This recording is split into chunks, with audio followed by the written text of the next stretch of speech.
Sydney is known for its spectacular New Year's fireworks show. So if you're planning to ring in the new year in Sydney, I'll be sharing with you everything you need to know to have the best experience. From the best viewing points to tips on getting around, I've got you covered. First, let's talk about the fireworks themselves. Sydney puts on 2 major fireworks shows on New Year's Eve. There's one family-friendly one at 9 p.m. But of course, the midnight fireworks take the cake and they welcome the new year with a bang. The centres are placed around Sydney Harbour, lighting up the Sydney Harbour Bridge, Opera House and its skyline, which is truly magical. My next tip is around the viewing points. Timing to get to your vantage point, that's what they're called, the viewing points, is crucial because otherwise you'd have a crap view in a crap time in a crowded place and you're not even going to be able to view the spectacular fireworks show if you don't get there on time. So I've got some experience and recommendations on this, but it really depends on what kind of experience you are looking for. Of course, the Sydney Opera House and Circular Quay is one of the most popular viewing points because that's where you see its magic come to life and reflect on the Sydney Harbour, and it's just the most spectacular and central point to view the fireworks.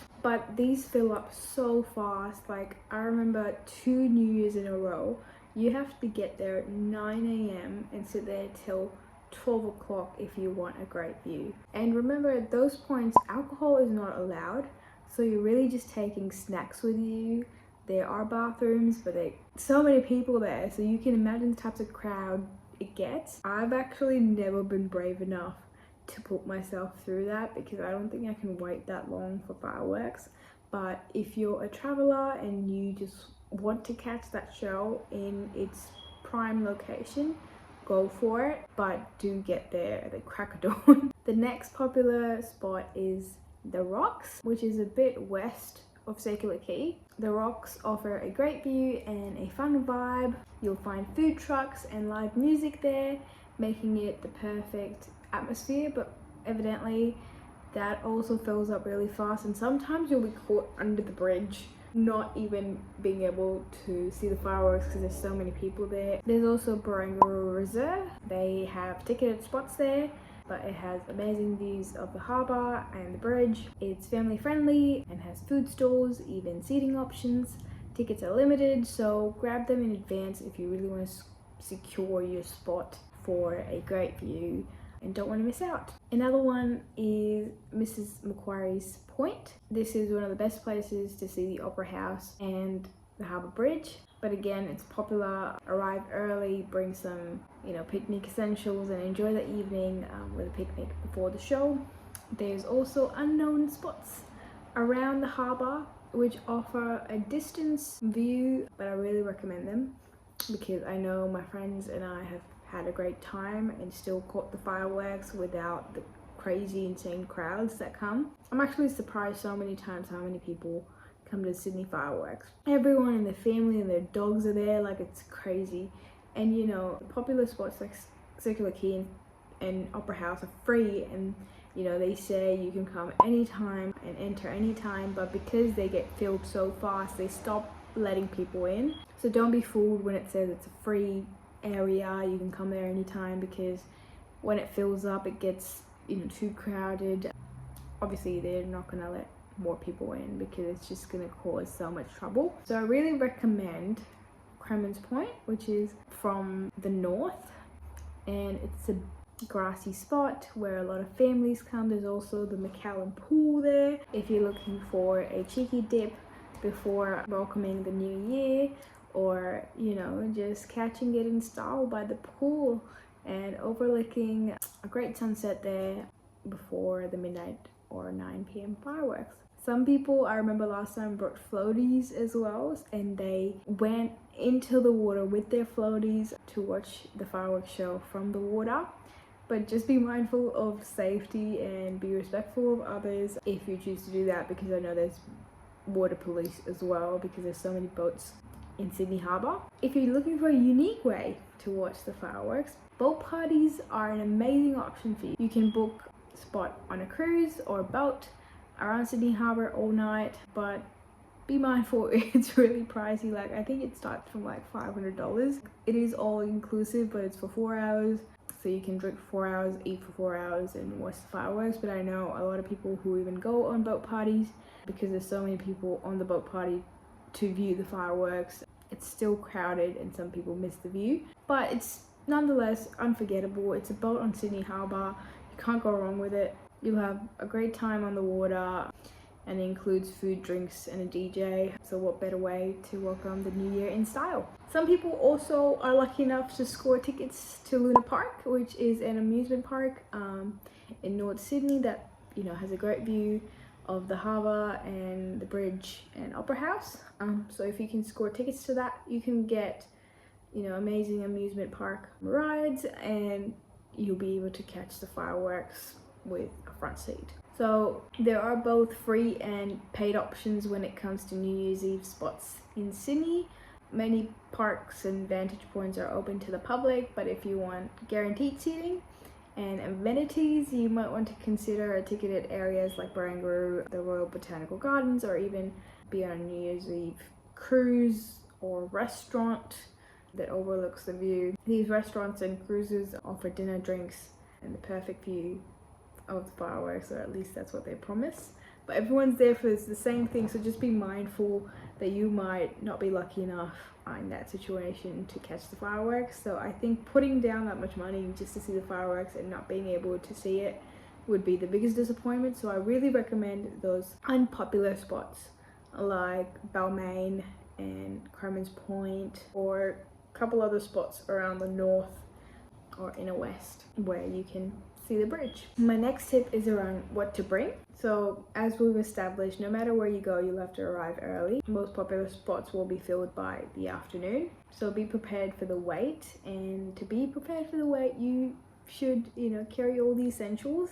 Pack water, pack snacks, sun cream if you're arriving during the day, because, you know, around New Year's time it is summer in Australia. Get a picnic blanket as well as foldable chairs if your vantage or viewing point allows that. It's because it has metal and it can be used as a weapon perhaps. Some spots will have rules around alcohol or glass bottles and even chairs, so be sure to check the guidelines of your location. And don't forget your power bank to catch those amazing shots. And most of the spots will have food trucks, but there's a huge line for them evidently, so be prepared for that. You know, carry your own food and drinks to avoid the lines. My next tip is around transport and getting to your viewing point, because let's be honest, New Year's Eve is the busiest time in Sydney that you can imagine. Roads usually close around the harbour, so public transport is your best bet to get around. I think the transport stops at Martin Place and then you have to walk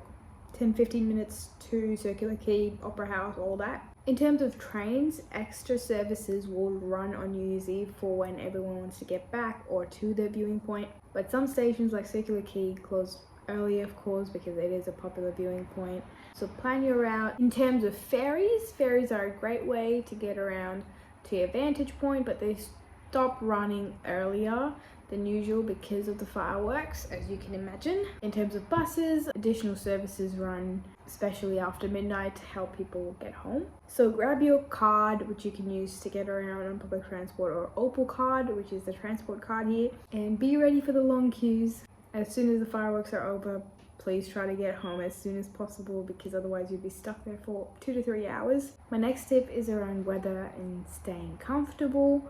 Sydney's New Year's fireworks weather can be warm, so dress comfortably and check the forecast. It's usually a good idea in Sydney to bring a light jacket because it can be cooler at night, by the water especially. And if you're planning on being outside all day, waiting on getting the best view, as you should, because it is a great view, bring a hat and plenty of sun cream. If you're looking for alternative viewing options and you're not a fan of crowds, you can still enjoy the fireworks. You can view some fireworks at family-friendly spots like Darling Harbour, which has its own fireworks at 9 p.m, and you can enjoy the show without having to stay out too late. Of course, you won't get to see the Opera House and the Harbour Bridge from that location, but if you're comfortable staying home, you can watch it in style and watch the official live stream, which gives you a more close-up of the action and lets you relax comfortably with your friends or family and just enjoy it at home. I know one time I was at a house party and I was just so keen to still have a great view of the fireworks. So I left that amazing house party and I went to catch the fireworks, and I just had an obstructive view of the fireworks at that time, which I was pretty sad about because all the vantage points were closed at that point because they were full. But there was this little girl on her daddy's shoulders that night, and when she saw the fireworks, even from the obstructed view, she's like, "This is the best night ever." And I just had a shift in my perspective to still be able to, have a view of the amazing fireworks of the city and the people, which made me feel really grateful. So even if you don't catch it, it's not the end of the world. You can still catch it the next year or the year after that. But nonetheless, it is the best fireworks show in the world when I have watched it.